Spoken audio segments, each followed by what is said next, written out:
Reading footnote 359 for this verse, Rashad writes that the names for Adam and Jesus are mentioned 25 times each in the Quran, which is a mathematical confirmation of the similarity of their birth, which proved that Jesus is not a son of God, which is this verse here. This is the only verse that mentions both names in the same verse.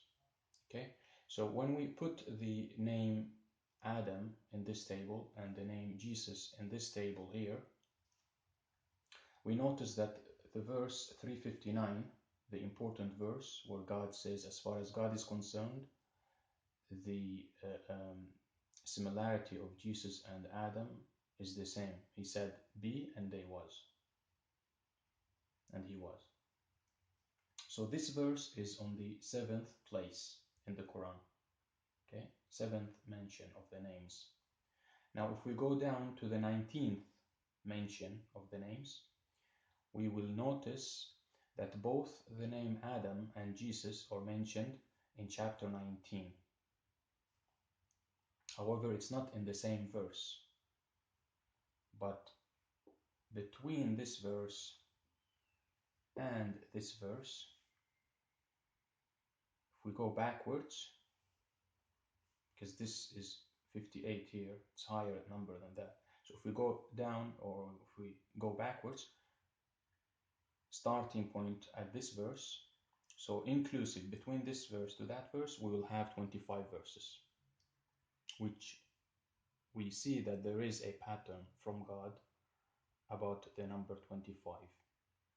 Why 25? Because 25 is the 25th hour. It stands for the 25th hour. It's not an hour of this world, so it's the 25th hour, because Adam marks the first human being, the creation of man, the starting point, and Jesus is the end of humanity, marks the end of humanity, as we read in verse 43:61.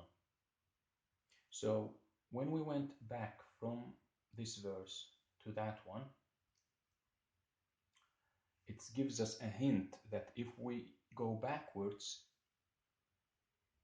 we will still have the same pattern. You'll have the 7 here, 19 on that, and then you will have the 19 here and the 7 here.